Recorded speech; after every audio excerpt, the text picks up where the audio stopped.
watching a video about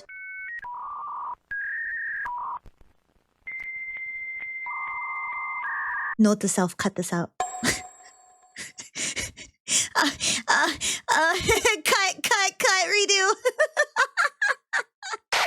Hello, YouTube! Today we are watching a video about the Megalodon and what if it was dumped into the oceans of today? What kind of chaos would ensue? What havoc would it wreak? I'm very curious. I really like sharks, especially big sharks. The bigger the better. So let's see.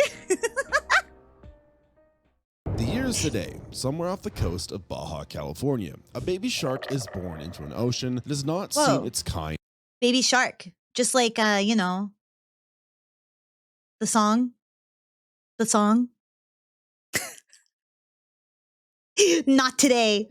For 3.5 million years. This isn't good news for anyone because this particular baby is already 2 meters long, weighs about 150 pounds, and belongs to the largest predatory shark that has ever lived. Within 20 years, 150-pound baby doesn't sound like very much, I guess, but then like, I guess if you really like, I would not want to personally give birth to like a 150-pound baby because that seems like it would be a little bit excessive. It will need to consume the caloric equivalent of a killer whale just to survive 1 month, which raises an interesting question about the modern ocean's ability to carry this organism. But that is a concern for carry later, the organism to term. Right now you have more immediate problems, like the fact that you're a baby Megalodon and everything wants to eat you. You were born on a Tuesday in a shallow bay. Whoa! Today is Tuesday.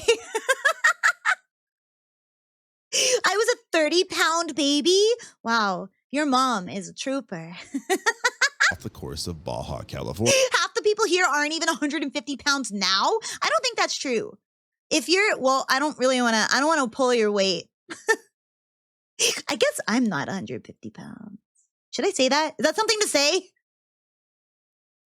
I'm like, I have really no, I feel like I have no reference for like how big 150 pounds is.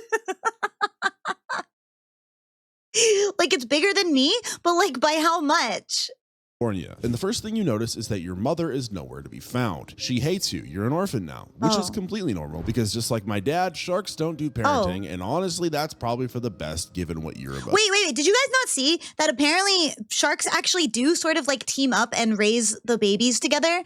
Or bull sharks. I think it's bull sharks. They form like little families of like mostly women sharks, like all the girl sharks sort of team up and form like a little family. Apparently sharks are actually very social creatures. Apparently, bull sharks are actually very social, which is interesting, right? I'm 15 million pounds on Jupiter. Well, Jupiter makes everything heavy. If you're tall, it's not that much. I guess that's true. Right, it's height related, right? It's very, very height related. Weight is very height related. So just 150 pounds doesn't really mean anything. Like if you were like 4 foot tall and 150 pounds, I guess you would be. The average 3-cushion couch is 150 pounds. Joke's on you. I don't have a 3-cushion couch.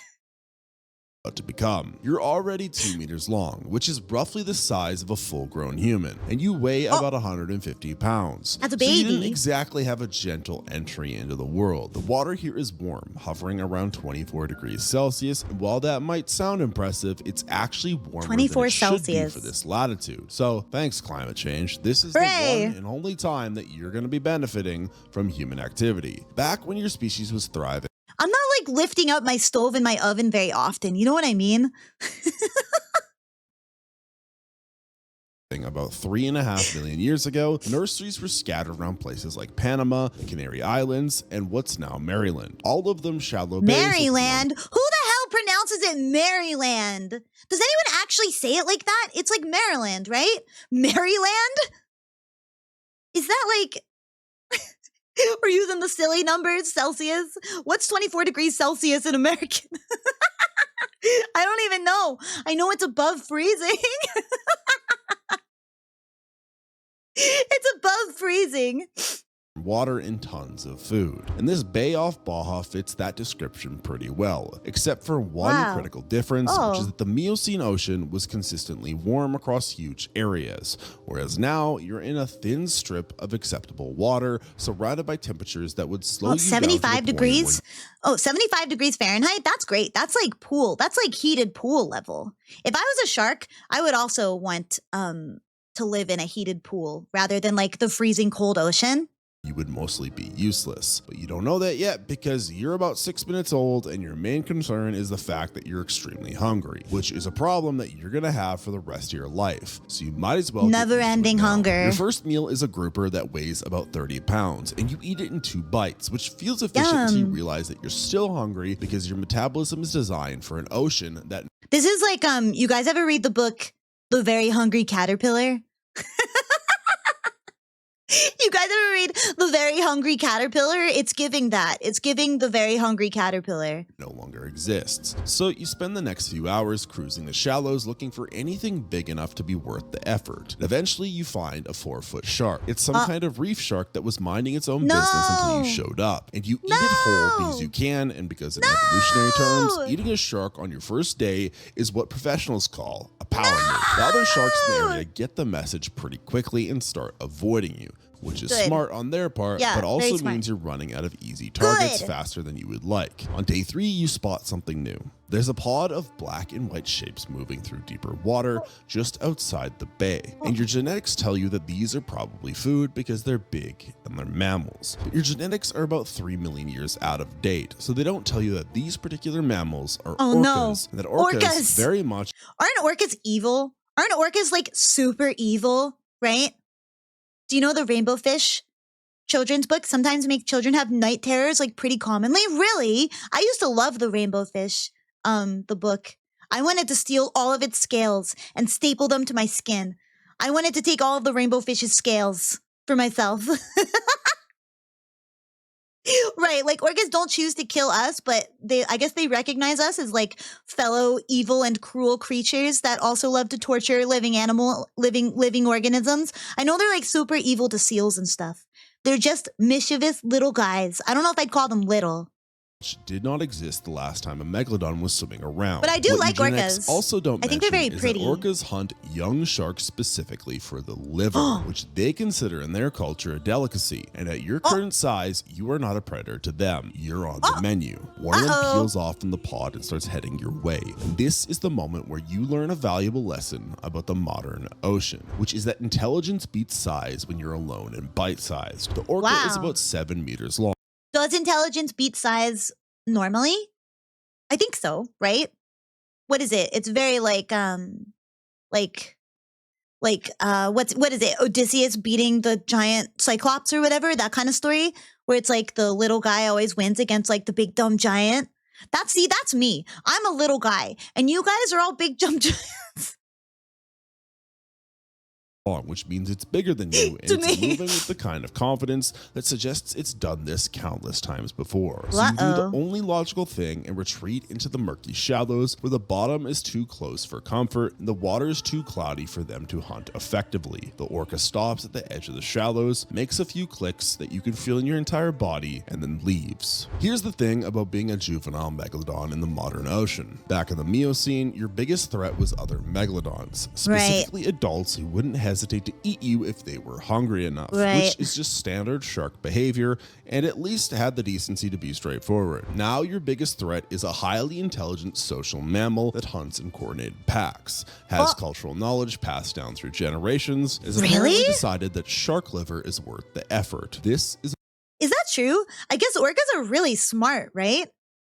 Like whales in particular, I think are extremely smart. Have you guys seen, there's like those videos and stuff of like whales making their own language and stuff where they like talk to each other, which is very impressive, honestly. Kind of scary. Like, what do you guys think whales are talking about?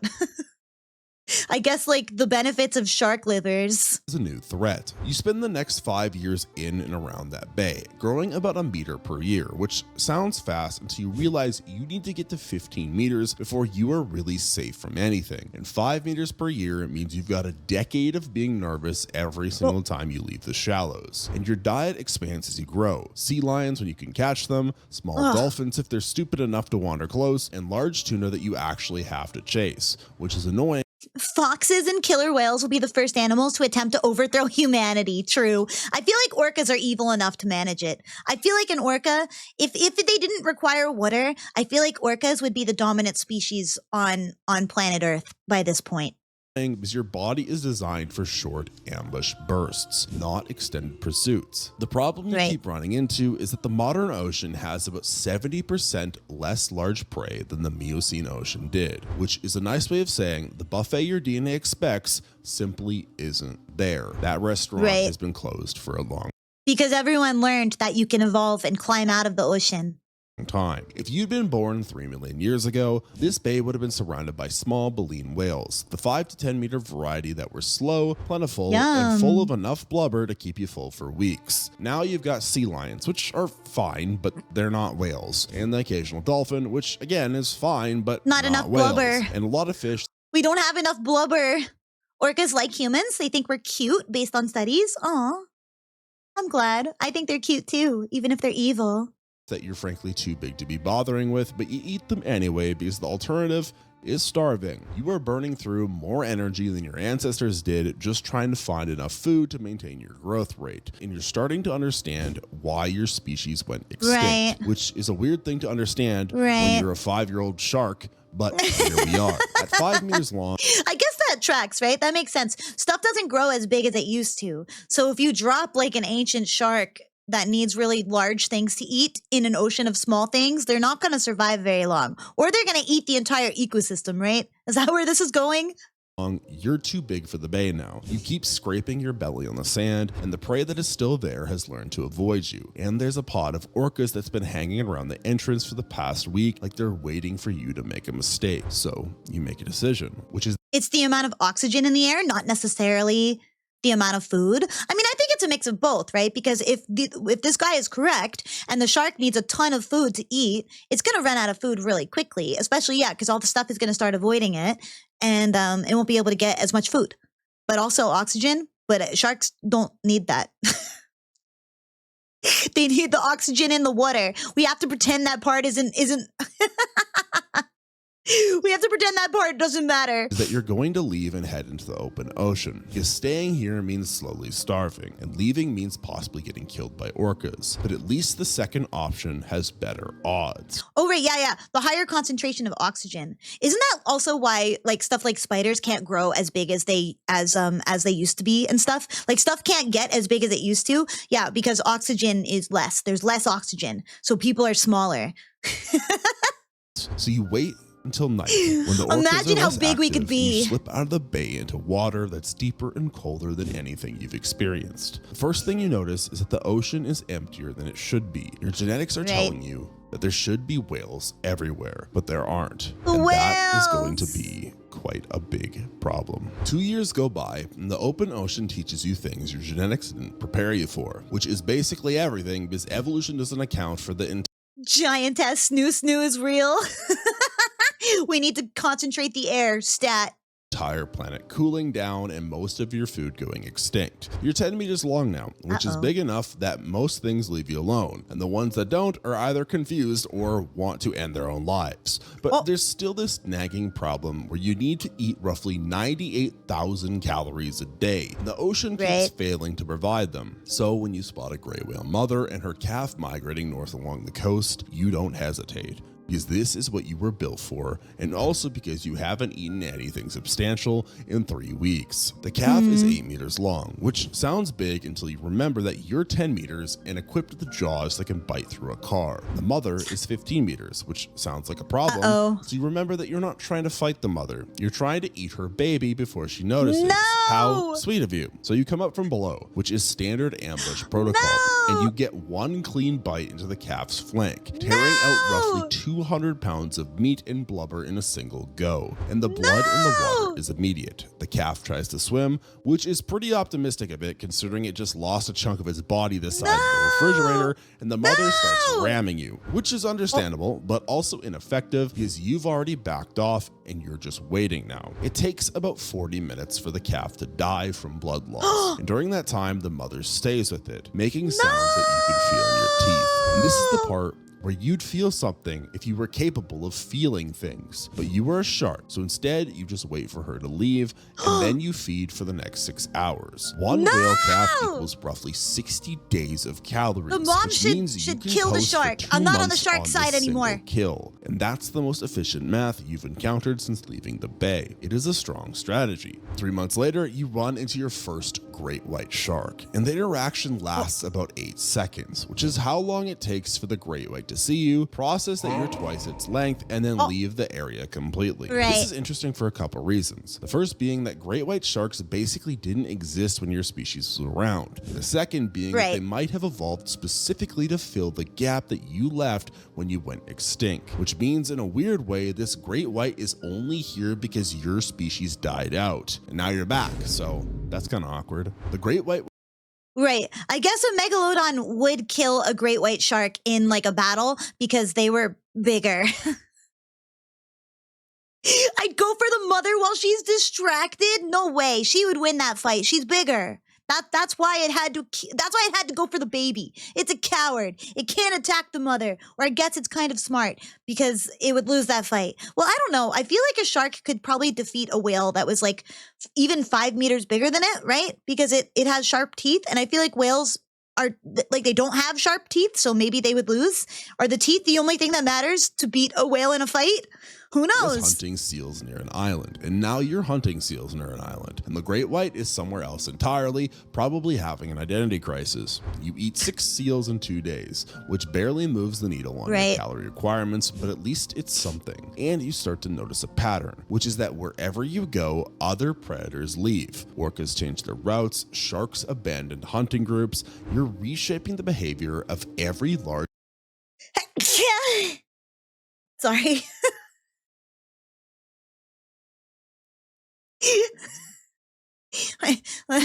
Seeing the orcas leave made me have to sneeze.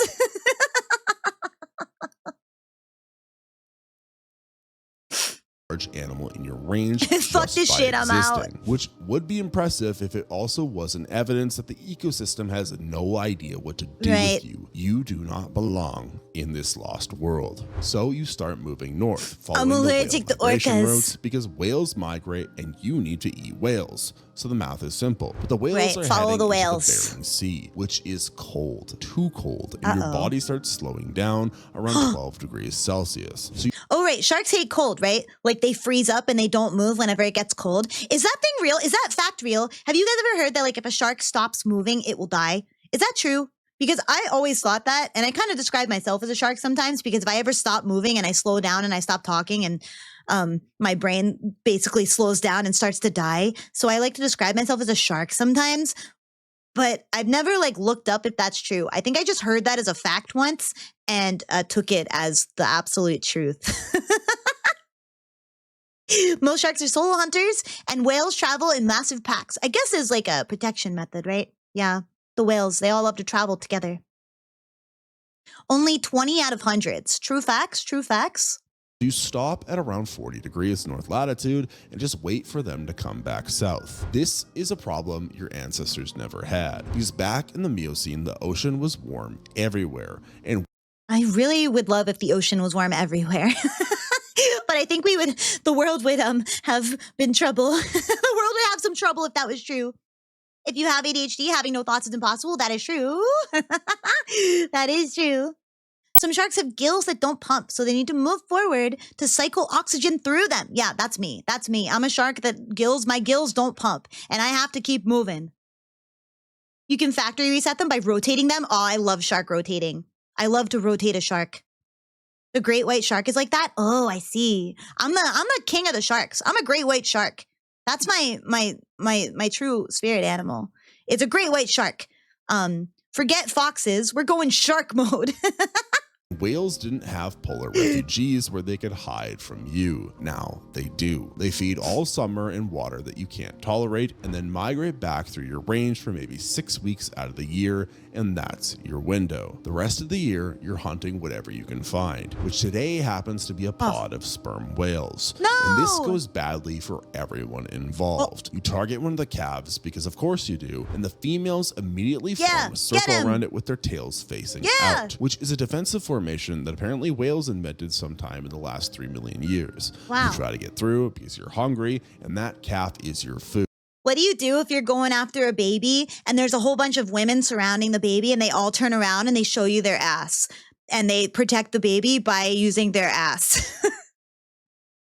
What? You're a shark and you're really hungry. What do you do?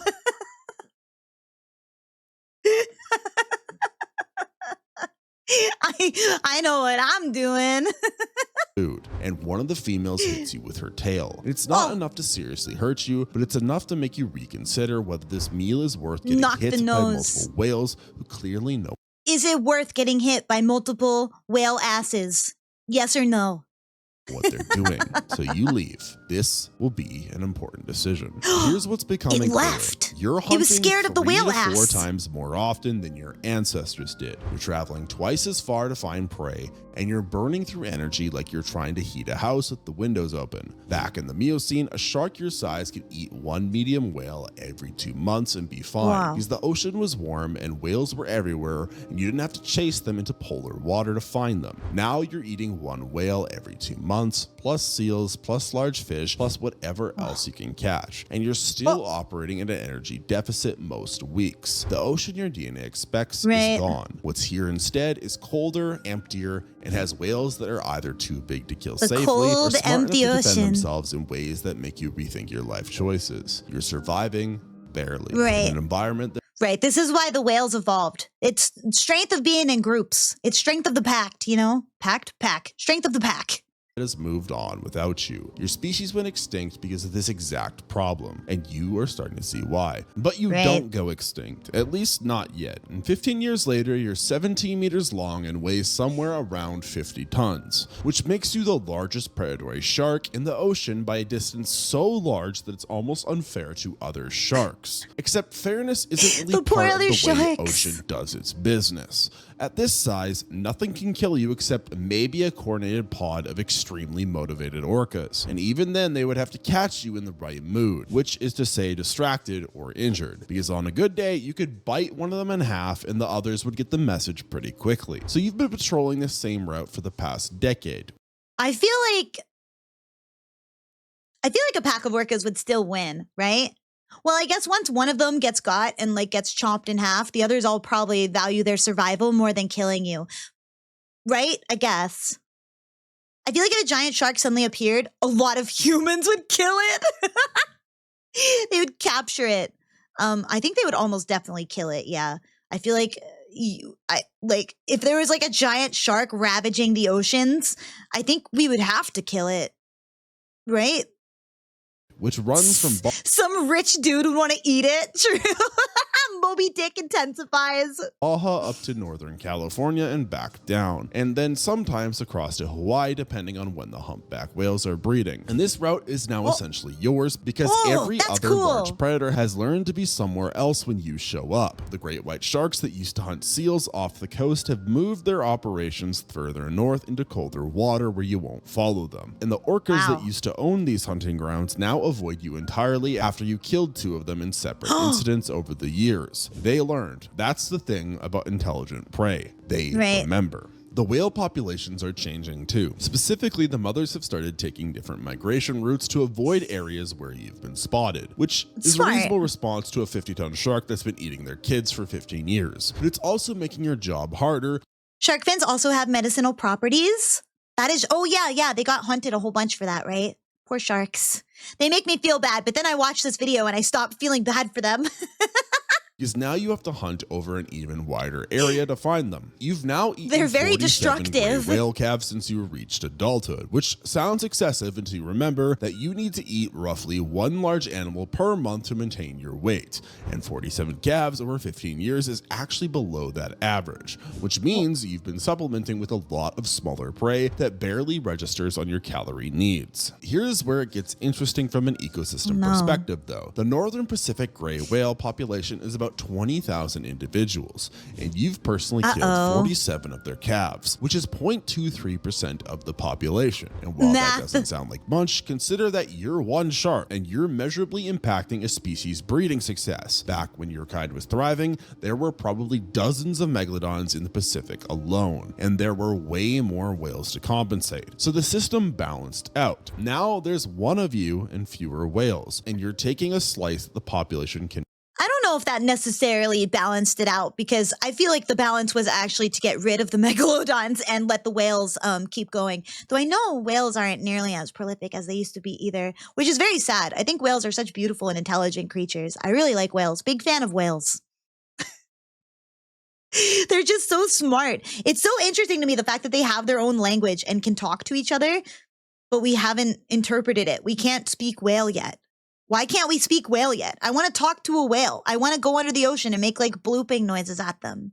Can technically afford to lose, but just barely. And humans have noticed, which was inevitable because humans notice everything and then make it everyone else's problem. Satellite tags on whales keep disappearing, and when whale carcasses wash up on beaches, they have these massive bites. Do you guys think how soon would it take the human population to notice like a big giant shark spawned in the middle of the ocean, right? I feel like maybe it wouldn't be, I don't think it would even reach like adolescence, right? I feel like humans would probably notice when it was baby. Yeah, not long at all. It may take a while, really. I feel like people would notice super quick. As soon as like the first dead whale with like a big bite taken out of it started popping up. Though I guess if the shark eats the entire whale and there's no like dead carcass to pop up, but right, I guess it depends how close it is to like shipping routes and stuff. Interesting though. I feel like it would be pretty soon, personally. Yeah, because whales are tracked very closely by like scientists and stuff because there's not very many of them anymore. So I think it would be pretty noticeable when there's like a big giant shark in the ocean eating a ton of stuff. I feel like it would probably be the orcas though, right? Because once it fights an orca off and the orca body washes up, like what can kill an orca, you know? That shit would be up on Polymarket in minutes, true. Out of them that don't match any known predator. And shipping vessels have reported seeing something extremely large near the shipping surface routes. that's definitely not a whale because it's got a dorsal fin and it's moving wrong. Scientists are confused, which is understandable. Governments are concerned, which is less understandable because governments are usually concerned about the wrong things. And someone somewhere is probably already suggested killing you for the public safety, which is rich considering— Me, I suggested it. I said they should. That big of a shark shouldn't exist. It's scary.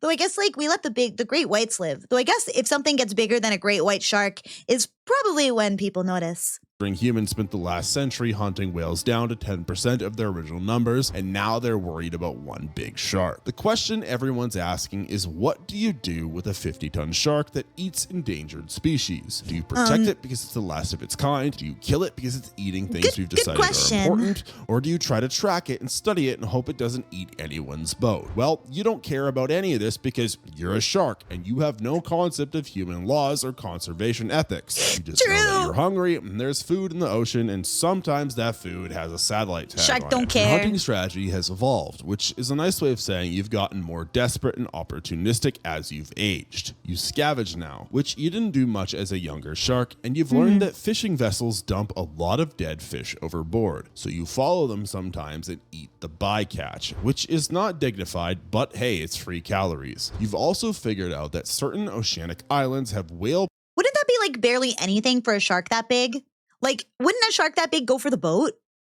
Because I feel like a boat by itself, like a fishing boat, it seems like easy prey, right? But I guess you would learn very quickly as a shark that the wood of a boat doesn't taste very good.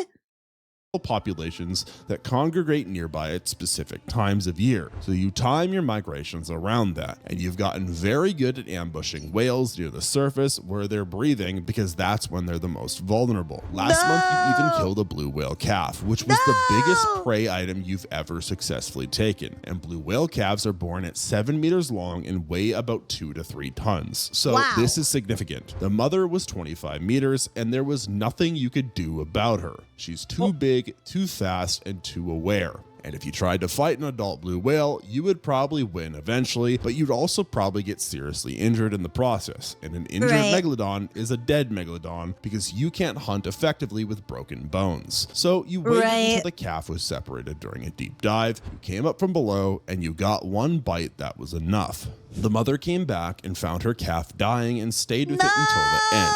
And then she left, and then you fed for 8 hours straight. Here is the thing about blue whales though. They didn't get this big until after your species went extinct, probably because you weren't around to eat them anymore, which means the whales got bigger specifically because you were gone. And now you're back and the whales are too big for you to hunt safely except for the calves. There's almost something funny about that if you ignore how depressing it is. You are now 25 years old and you've probably got another 20 or 30. I don't know if I'd say it's depressing. I feel like personally, I would rather have a lot of really big whales than like a couple megalodons, because I feel like some of them are a little bit more dangerous, you know? Like I think the sharks would be a little bit more dangerous than the whales.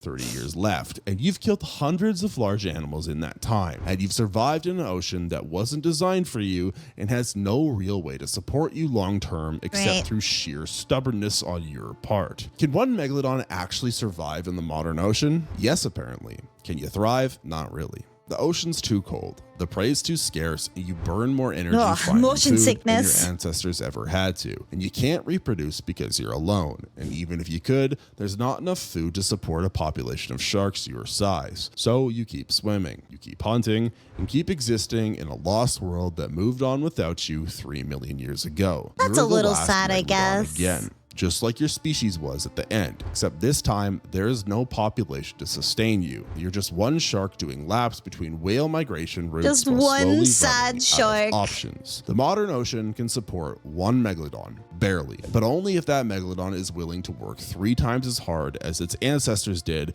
and accept that it's never going to be anything more than a ghost in an ecosystem that has already forgotten it. That's it. Damn, that line goes hard. Can a megalodon survive in our current ocean? Yes, but there is a huge catch. If you enjoyed watching this video, make sure to give it a like and comment down below what other dinosaurs you'd like to see in a modern. Thank you so much for watching with me. That was great. Am I on the side of the sharks or the whales? I still pick the whales. What modern shark could even breed with it? Good question. That's a topic for next video. Just kidding, just kidding, just kidding. I'm on the side of the manatee. Me too. I really like manatees. Poor manatees. They've suffered quite a lot as well. Well, that was fun.